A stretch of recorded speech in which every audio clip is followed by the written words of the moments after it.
Wondering what the F has happened to your body and your life?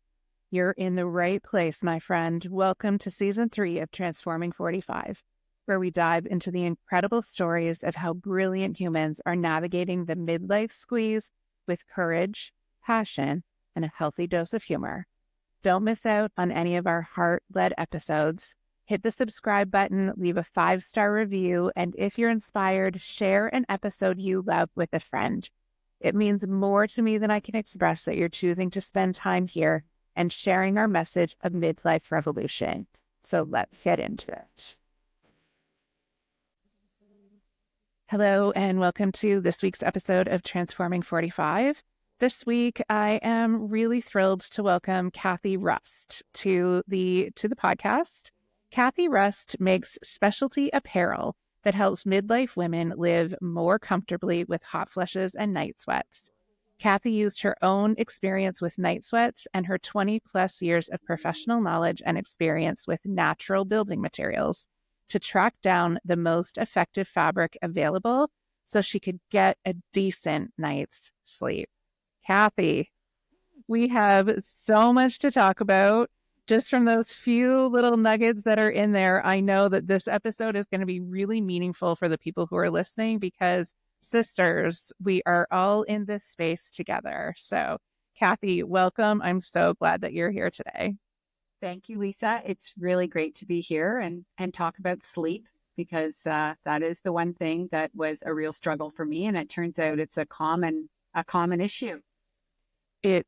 It absolutely is. And Cathy and I met, I guess almost a couple of months ago now. Summer has been a blank. So we met a few months ago we were on a menopause panel together for Amy Fagan's show. And I know Amy listens. So Amy, thank you for introducing us. This has been a really nice connection. And like you said, yeah, absolutely. Sleep is so important. So we are going to get to all of these things. But first, I want to know a little bit about you. So Cathy, tell us, who are you and how did life introduce you to this version? So I am born and raised in Toronto, lived in a couple of different places, including Mexico City, Calgary, and most recently, we've just returned from 12 years in Montreal. And along the way, got married. We have 3 grown children now between the ages of 24 and 29. And my primary job was always making sure that the kids were taken care of. And that was my primary function, but I always worked part-time. And so that led me to, once the kids were empty nesters, to going back to work. Not full-time, still about part-time, which partly was due to menopause, unfortunately, or my perimenopause symptoms. And then I've always been very active. And then COVID hit, and that did change my trajectory. But it was a combination. It's led me to where I am now, but only because I had been looking for a new adventure in life. My job with a small consulting firm had finished in January of 2020. We also happened to have sold our house in Montreal because we didn't need it anymore. Our kids were all moving out. And then COVID hit, and that really forced me to take a look at what I could do within the bounds of COVID. And so I took an e-commerce course and sort of learned about what I wanted to sell and what I didn't want to sell. And it had to be really meaningful to me.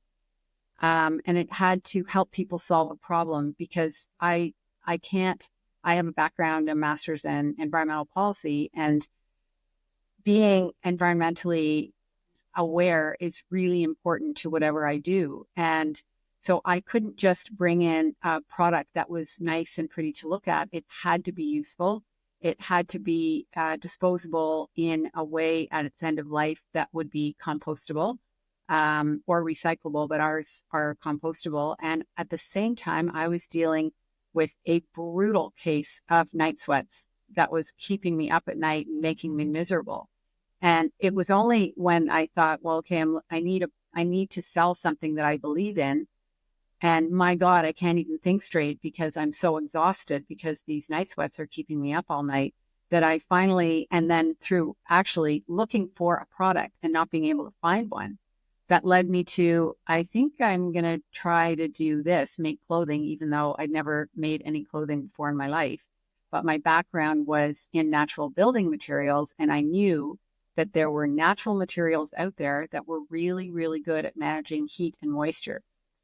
And that was sort of what led me down the garden path. And when I got started looking for um, the best fabric to help women sleep better.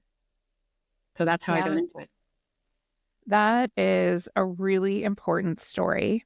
And there are I'm going to rewind a little bit, and I really want to get into talking about the materials and women's bodies and sleep. And I want to go back a little bit to what you were saying about going back into the workforce and experiencing perimenopause and menopause at the same time. Because this is an intersection that I think doesn't get enough airtime, in that there is a really big transition that happens for women at this stage, right? So listeners of this podcast know that, I just sent off 2 kids to university, and the shift that I'm experiencing in my identity, even though I knew it was coming and I had planned, right? I had learned and I'd put things in place. I even started this business knowing, because knowing that this was happening. And yet the shift in what I'm experiencing in my identity is so earth shaking that it's my nervous system is up all the time. And then I keep also reminding myself, and also the rip current running underneath this massive shakeup is perimenopause. And so I'd love to hear a little bit more about how that experience was for you and how you were able to navigate it or not. Well, it's funny you should say that because just not really related. It related to perimenopause, but not. I was totally shocked when my youngest daughter left for university. I think I mourned for an entire year, and I was in shock, and I was so sad, and I could not get past it. I was actually so surprised, even though I had a full life. The emotional side of my life was just depleted, and the only thing, here's the irony, the only thing that finally snapped me back into reality was when COVID hit and the 3 kids came home. And I got this. And so I created a bit of a fairy tale in my head, forgetting all of the Right. reality of what goes along with having 3 kids at home. Yeah. And plus we'd moved into a smaller space because we'd sold our house, and now we only had 2 bedrooms and or 3 bedrooms, but one of the bedrooms was so small it's supposed to have been an office.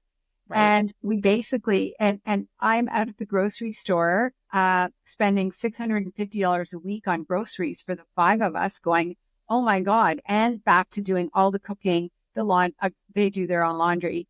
I'm a kitchen control freak, so I have to do the cooking, which is a terrible, terrible thing. And I'd recommend that all primary caregivers allow and encourage everyone else to do some cooking in the kitchen, because you are your own worst enemy when that happens.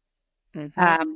So that was my reality, and I'm telling you, it was like an elastic band hit me when they came home and knocked some sense into me, so that the next time they left, it's like, okay, we are much better off this way, and I didn't even know it. I had no idea. I just kept looking backwards instead of looking forwards. Ooh. Yeah. I think what you just said there really hit home for me, that I was looking backwards instead of looking forward, because that's what's in the heart of that mourning time, right? Is remembering all the time that was, and it also, tell me if it's different for you and your partner, but it's this almost like going back in time with your partner, right? To before you had kids. But at that point, you're looking ahead always, right? Yes. So yeah, like early on in a relationship, it's like, oh well, when we buy a house, when we have kids, when we do all these things. And now we're like back in that same place, but we don't have the same like when we do this and this and this, those things have happened, those stories have been written.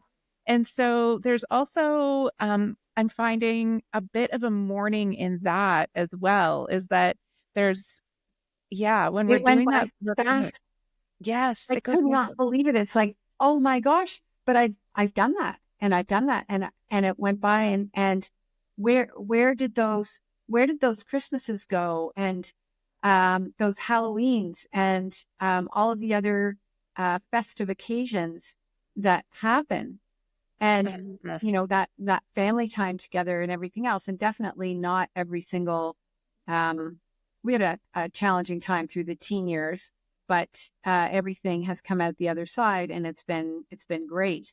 But you tend to filter all of those away and remember all the good times, and Mhm. um and that's a nice way of looking back, is filtering all the bad stuff out or the unpleasant or you know whatever it was, and just remembering those good times. And fortunately, photographs are there to help you remember the good times and to erase any of the things that didn't go according to plan.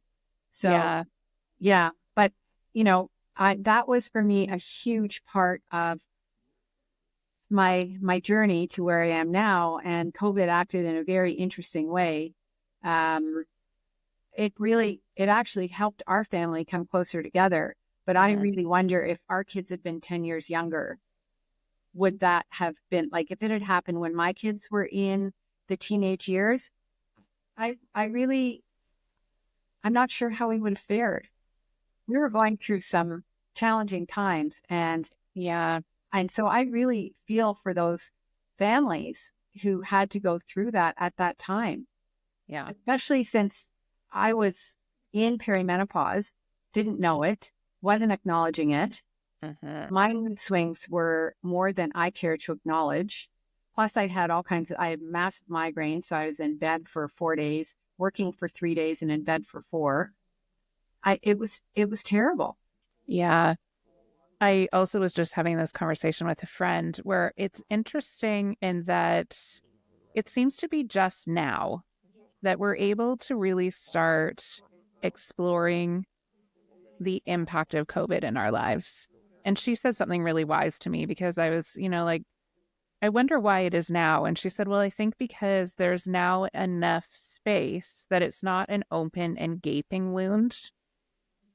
It's still there, but there's a thicker scab that started to form over it. And so we can really start to look at what exactly was the impact and the long term impact of COVID in our lives. And, I can speak to a little bit what it was like having teenagers in the home, because that's what my kids were. Like my youngest was going into grade 9, and my youngest was going into grade 10 in September of 2020.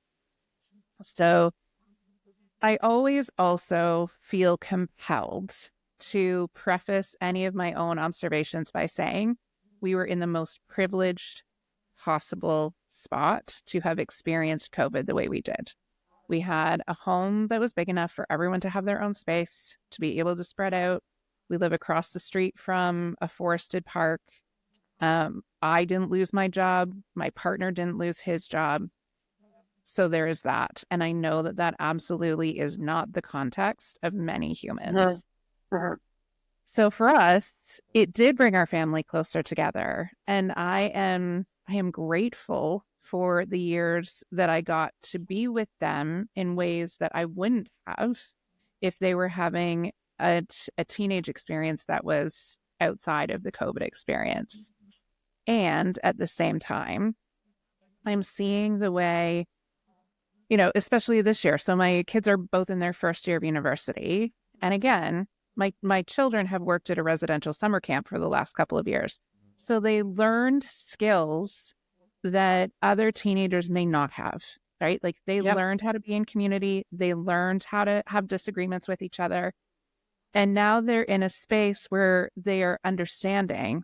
that not everyone has had that experience. Actually, I don't know that they understand it yet. I'm just starting to see the pattern myself. It's like, oh, this is what's happening. So it's interesting to take that sort of like far off perspective and see there is the impacts of COVID we are going to be feeling for a very, very long time. Yes. Because there definitely is a whole cohort of young humans who have missed significant transitions in their lives, big experiences that have shifted the way they interact with each other. And I wonder, and I'm interested to hear because you have slightly older humans, I wonder about how much like trauma and responsibility we are holding on to about that as the adults in their lives at that time, we weren't able to facilitate for them the things that we wanted to. Again, I feel very fortunate that COVID hit when it did with respect to our kids, because we were able to adapt very well. And two of our kids were still at university.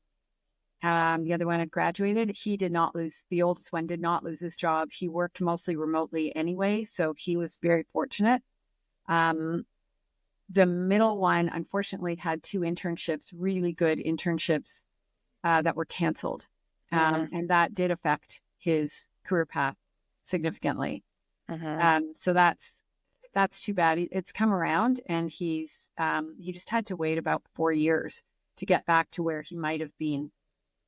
And then the last one, she was in with a really tight cohort of people, and they just continued on, and they became their own little bubble, and they had a really good time. And so they were all very, very lucky. And we were lucky because we all felt safe. My husband he was still working. He was working his rear end off, actually, hardest I've ever seen him. They were able to adapt immediately. So we were incredibly fortunate in terms of both timing and the age of our kids. And, as I said, had we been 10 years younger, I really do question how we would have come through. It was already a challenging period. And then if you add COVID on top of that, I don't know. Yeah. So Yeah, it definitely was challenging. And something else you mentioned earlier is also making me think about, you were at home experiencing perimenopause and not really even knowing it. And that must be true for thousands of women. And part of me wonders if that was maybe some of the fuel for the menopause sort of movement that we are seeing. The it women, was. Yeah, yeah, I'd say for sure. I mean, we're very lucky because some high-powered celebrity women are going through it now and going, "This is insane. Why are we putting up with this?"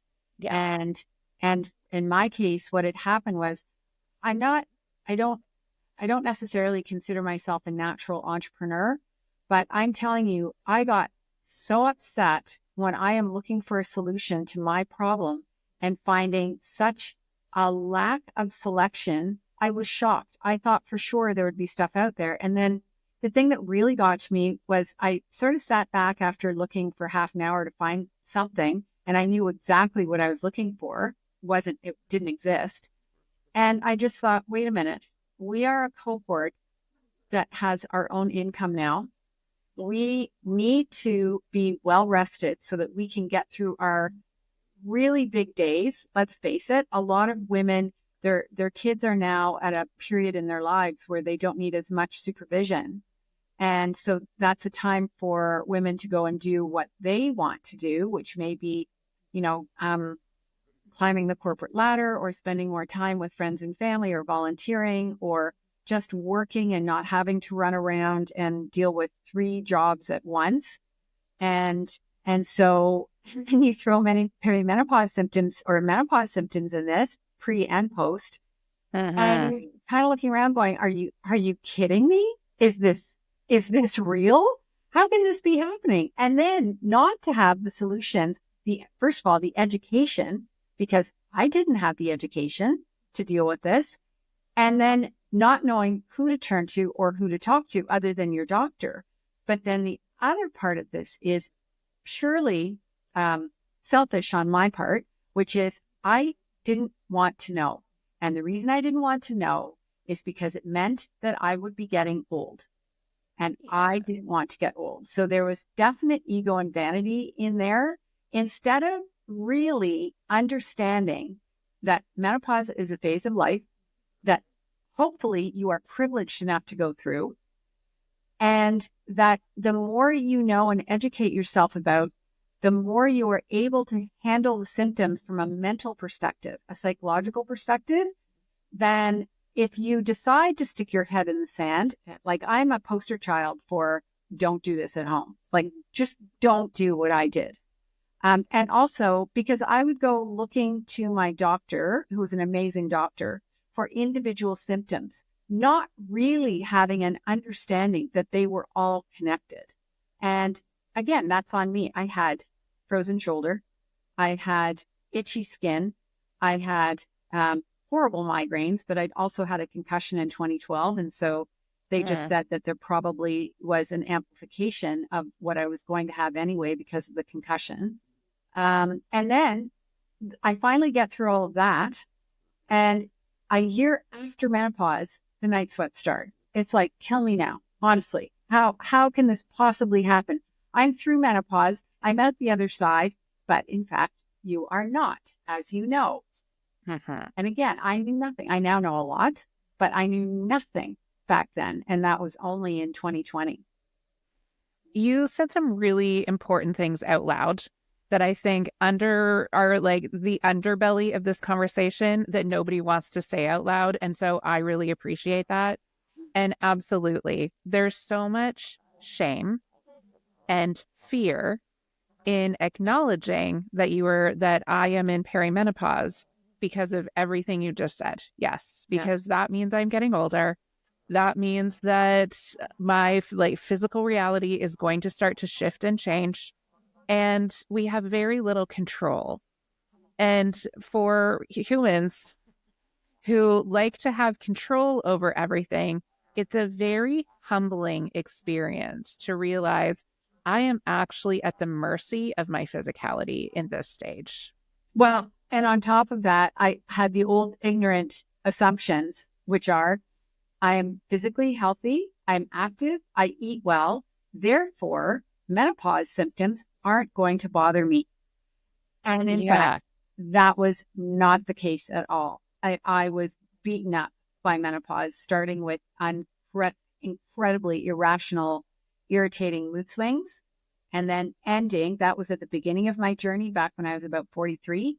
And then ending with these night sweats that just left me sleep deprived and actually probably depressed because I couldn't do anything anymore. I had to withdraw from life pretty much just to cope. Yeah. It was Yeah. awful. And I think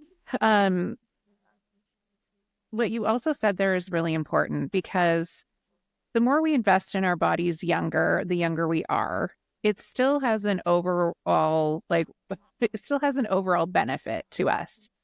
At the same time, it makes us feel like if we do struggle during perimenopause and menopause, that we were a failure at our preparation. And that is where there is no justice No. in that thinking, and that our bodies will do what they do, right? And some people, no matter how they live their lives, sail through perimenopause and menopause. Yep. And other people, no matter how they live their lives, have a greater impact from that fluctuation of estrogen and progesterone. Yep. And it is not a failure on your part. And that's one of the frustrating things I think that's really important that we speak about. So thank you for bringing that up. It's a really important point, Lisa. I had a really tough time going through menopause, but it's only in hindsight when I look back that I connect all of my bizarre symptoms to me because I was completely unprepared to the change in hormones. And that to me was really shocking. And then I got into a phase in probably 2019 and 2020 where I couldn't sleep only because of night sweats. Like I would look up the ceiling at night after I'd flip my covers off and on. I don't know how many times. It felt like every 15 minutes. And I'd just say, if I could just get rid of these night sweats, I could sleep again. And it was, it led me to despair. And that was kind of what put me on my journey. It's like, oh my God, I'm going to go through this again. I just kept thinking that they were short term and that they would go away on their own. And now I talk to women in my business, my customers, and there are some, they only need my products for, let's say, 3 months or, not even that amount of time. And then there are others who are lifers, like they reorder yearly because they need another one. And there are lifers. There are people who cannot, some of the symptoms just don't go away. And it's a head scratcher as to why. They do everything right. So Mhm. I don't know. And that's the big mystery of menopause because we haven't done a ton of research. Yeah, absolutely. And I will say it is also the reason why I get a little sensitive around the fact that it is only medical professionals who are getting the majority of the airtime in the menopause space. Now, I want to be really clear and say it's important. Mm-hmm. The research that is happening in the medical sphere is necessary. It's important. We're glad that's going ahead. Medical practitioners absolutely play a role in this conversation, but it's not the entire conversation. And that's where I think we need to look at this from a broader perspective, because right now I feel like the conversation is becoming very limited around symptoms, which is important, like again, Yeah. necessary for the knowledge building, Yeah. but it's also getting very limited to hormone therapy or not to hormone therapy. And again, it's a really important conversation. And there are innovators like yourself who are bringing solutions to the table, whose voices need to be a part of that conversation. There are naturopaths and dietitians and nutritionists who bring a wealth of knowledge. There are people like me who kind of like, I sort of navigate it all. That's sort of my job. I see myself as the guide to one of the things I do is collect people who I know are really skilled in specific areas so that I can say to, if I am working with a client who has night sweats, I can say, hey, Cathy has a product that's really helpful for you. Or I can say, yeah, my colleague Carrie is really, really skilled at helping you with body image and with nutrition. And she's a naturopathic doctor. There's a lot she can do. So there's so many voices that need to be part of this, because as we were talking about earlier, it's not just the physical, like it is the physical that is happening, and you can't unwind that from the identity shifts that are happening and from the emotions that we feel that go along with this. And that's where I think we need to be careful and make sure that we are really looking at a woman in her wholeness and not breaking her down to simply chemicals in her body. Well, and you bring up a really good point, which is, so I'm not against HRT. I actually think that Yeah, it's me neither. essential. I think it is essential for a lot of women, but it is also not a magic pill. And the way that it tends to be portrayed is that once you start taking HRT, you will be your old self again. You will be back to normal instead of, and that tends to be, if you look on Instagram, what a lot of the messages are is take HRT and you will be you again. And unfortunately, you has actually transitioned into a different you. Yeah. And that is a natural part of aging. I, I, if I look back, and I would say in my case, my personality started changing around the age of 55. And by changing, what I mean is I didn't get so hung up on things, on small things in life, and I started being a lot less worried about what people thought of me, but also more forgiving of what other people were going through and what other people were doing, and really having a much better perspective on life in general, and more empathy for other people and whatever trials and tribulations they may be going through. And I would say before 55, I wasn't quite as empathetic or even sympathetic if people did something in a way that rubbed me the wrong way. And I have a much more relaxed perspective saying, well, don't judge a book by its cover. And it's just, I did. And I don't, sometimes I do, but I would say, then I will pull back and say, well, there must be a good reason. And why did they do this? And by the way, is it any of your business anyway? Yes. Yeah. Yes. Thank you, Tim Walls, for that. It isn't. Like your own damn business, right? Yeah. Yeah. No, I know. Yeah.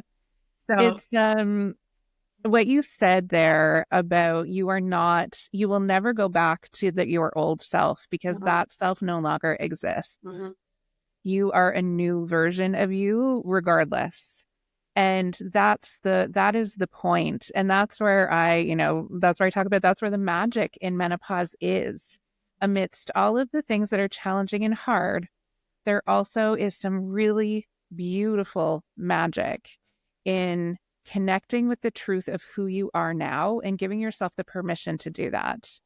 And yeah, and so my role is never to say yes or no to, that's not my lane. My lane is to educate and then to help you make an informed choice regardless of what it is, because that is the power of this stage, is being able to stand in your, well, knowledge, making sure that we have the correct knowledge, and mhm, then making a choice about what is it that I want to do and what is going to be right for my body. mhm. And you're so right also about, it's not a magic pill. We still need to pour love and care into ourselves. We are not going to fix that with a pharmaceutical. Yeah. It it can help to alleviate our symptoms, but it's not getting at the core of what's happening. And that's where all of the lifestyle elements that mean we care for ourselves are so important. Yeah, definitely. Definitely. Yeah. Mhm. Yeah. It Yeah. really took me for it really just beat me up and spit me out. And I was not prepared. And I feel a lot better about who I am and where I am now than I did even 5 years ago. When I was in the middle of night sweats and exhausted and just being very, very hard on myself. Why can't I just suck it up? Why am I so exhausted? Why don't I have any patience? Why can't I think? I can't do math anymore. You know, just things like that. And you're thinking, oh my gosh, I'm getting old. I might as well just create my tombstone now. I mean, you get really morbid. It's just, Yeah. you know, it's just, you cannot believe how quickly life goes by, and you look back and you say, my gosh, my kids are grown up, they're independent adults now, um and this should be me time. So now, what am I, now that I'm sort of through the other side, I what am I going to do with my life? And I Yes. wanted to, I guess I really wanted to help other women so that they could get on with their lives and do what they wanted to do and not focus on how uncomfortable they are, how sleep deprived they are. And it was really important to me to help them because I know what they're going through. I've been through it and it's awful. And I don't want them to have to suffer the way I suffered. And that was really why I started it. Yeah. And it's so important to have leaders like yourself reaching back and saying, you don't have to have the same experience I had. Let me make this easier for Yeah. you. And that again, that's one of the magic pieces, right? It's really beautiful to see women coming up in this way and saying, this has been really hard. This was my experience, and there are ways that we can make it better. So let's do that. So how did you determine the fabric that was necessary for your clothing? So, it's really interesting because there's this whole, I mean, it's interesting to me. A lot of people aren't going to find it very interesting, but there's I this will. whole segment. There's this segment of apparel. It's called menopause clothing. It's teeny, teeny tiny. It is not the same as bamboo viscose, which is what is plastered all over Google. And there's a real difference between basically clothing that was designed deliberately for menopause and bamboo viscose. And so that is the first thing that drives me nuts is that people say, oh, it's cooling, you have to get bamboo. And anyone who's had night sweats and the first thing they did was go out and buy something that was bamboo. And by the way, that's a whole other misnomer. It's actually just rayon. If it says bamboo viscose on it, it's just rayon. And they'll realize, yeah, they'll realize that it's not very effective. And there are many, many reasons why, but it is a semi-synthetic fabric and a semi-synthetic fabric, and it's also not necessarily environmentally friendly. So if you think you're buying it for environmental reasons, it's really important to know that 80% of the greenhouse gases are actually emitted during the manufacturing process. It's not during the growing and harvesting process. Right. So once you've cut that bamboo down, sure, it was super easy to grow and doesn't need any inputs, fertilizer, pesticide. However, the majority of its environmental impact is actually in that manufacturing side of making the fabric. So on top of that, if you're a hot sleeper only and you get a very, very thin, light bamboo viscose, it may help you. But the problem is that I landed on a hemp organic cotton mix. I also landed on a very specific density of the fabric. It can't be too thick and it can't be too thin. When you have your hot flash and your night sweat, you know this, your body temperature shoots up. And then for God knows why, but it does. And you have different triggers that may or may not make that worse. But it shoots up and suddenly you feel your heart start going and your skin says, oh my gosh, we have to cool down. We have to cool down. So your glands open up and you're sweating all over the place. And when that happens during the day, you can help to become more comfortable by wearing the right fabrics in very specific layers, which nobody tells you about. But when you're Uh-huh. sleeping at night, it's even more important that you wear the right fabrics in the right layers. And so the first thing that I thought of was, okay, I'm going to focus on sleepwear because I'm not made of money and I can't go out and do the entire line at once.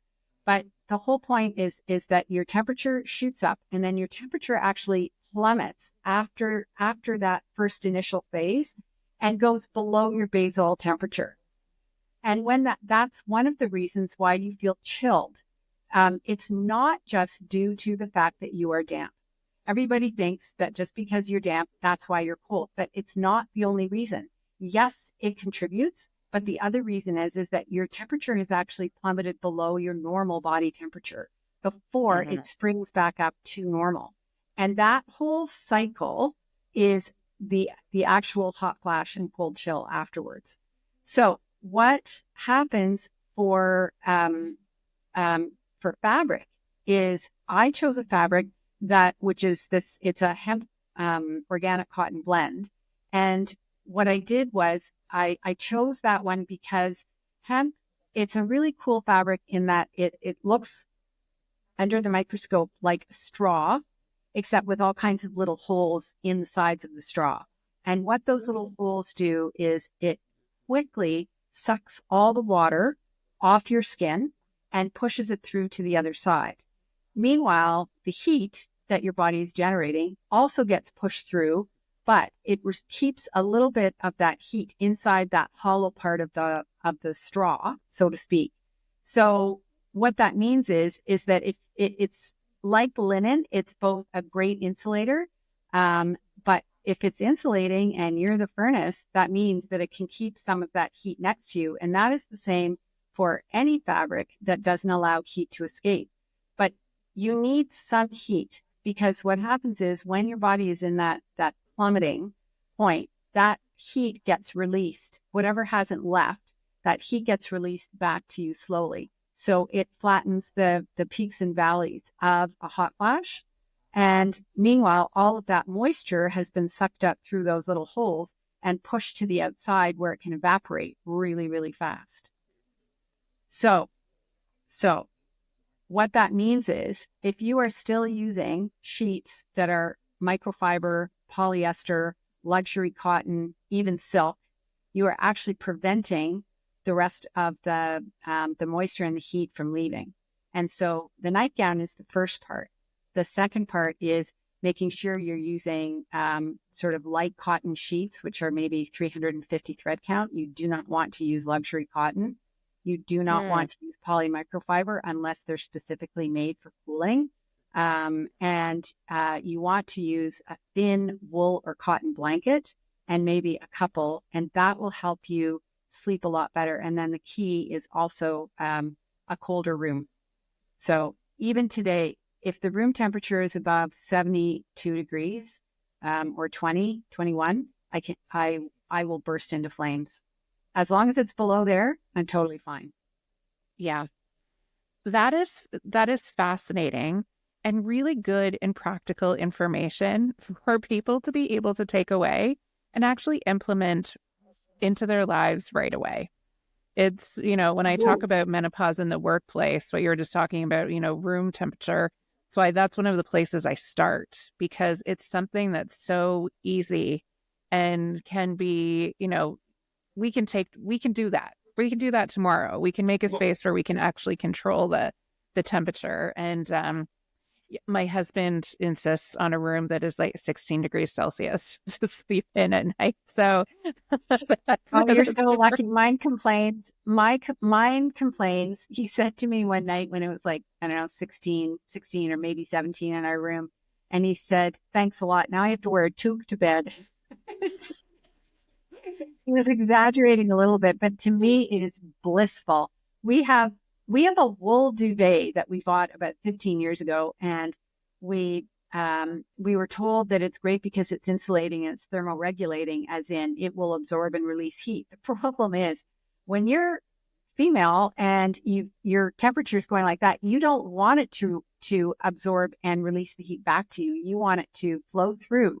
So in my case, I usually sleep with either a thin wool blanket on top because I do miss the weight of a nice cozy duvet, Hmm. and or a cotton blanket. And like they're old blankets that we've had in our cupboard from for years and years and years. It doesn't have to be fancy. You can go out and buy inexpensive cotton sheets from Walmart if you're on a budget, or just search through your closet and get them right. It's that polyester layer that's basically acting as plastic, and Yeah. it's synthetic fabric. It's a petroleum based product. That is what polyester is. I won't even get into the bad side of that in addition to it, but Yeah. like The environmental impacts are yeah, huge. but and also the physical impact, because now they're saying that the microfibers that polyester sheds, we're breathing in and they're getting into our lungs and then they're getting into the bloodstream. And you can go onto the Guardian and read all about that. And Uh-huh. so I just, I didn't want to go down that road. And so our sleepwear is more expensive, but you only need one. And so it's a pretty good bargain when you look at it that way, but also it's made in Canada and the fabric is not inexpensive. So, Yeah. I really care about what my customers are wearing, and I want them to feel good about what they're wearing, especially when they're wearing it to bed. So that's my impetus behind my I guess my values behind my product. And then we take the leftover scraps and we send them to people. We have a spot on our website where you can actually ask for a sample, because our fabric is so different than what everybody's used to. They're used to soft and silky, which doesn't work because it's mostly bamboo viscose, and ours is not. Ours is soft, but it feels like linen. It sort of feels Okay. it feels like a medium weight t-shirt, because it feels a bit cottony and it feels a bit linen-y at the same time. I don't even know how to describe it, but it's very comfortable. Yeah. It sounds like it would feel like light. Yeah, it is light. Right. Yeah. Yeah. And Yeah. so what we're finding is my customers tell me how they use it, and a lot of them take it on holiday because it packs really well, and they'll wear it as a dress in a hot climate. That's And great. so another one of my customers said, "Oh, I was wearing it at the pool in the Bahamas because it was only 70 degrees and my pool cover, the nightgown, was drying and everybody else's was soaked because it's only 70 degrees." So it's really interesting how I made it for a very specific reason, and they're telling me how they're using it. And I think that's fantastic. Yeah. Leave it to women to find multiple solutions. Yeah, Right. exactly. Cathy, thank you so much for being here today, for sharing your story, for developing this product. I know that it absolutely can make a difference. Sleep is essential always, and it is more elusive during perimenopause and menopause. And so having some products available to us that can really help us find solutions so that our quality of life can actually be what we want it to be is really important. So I will make sure that check the show notes. There will be links to where you can find Cathy's products and where you can connect with her. And thank you for so much for being here and for the work that you're doing in the world. Oh, thank you. It was really nice to be here and talk to you about it. It's nice to meet a kindred spirit, someone who's been through it as well and really understands and wants to go out and help women be their best in a time when we're all kind of going, what is going on? So yeah. Yeah, that is the goal.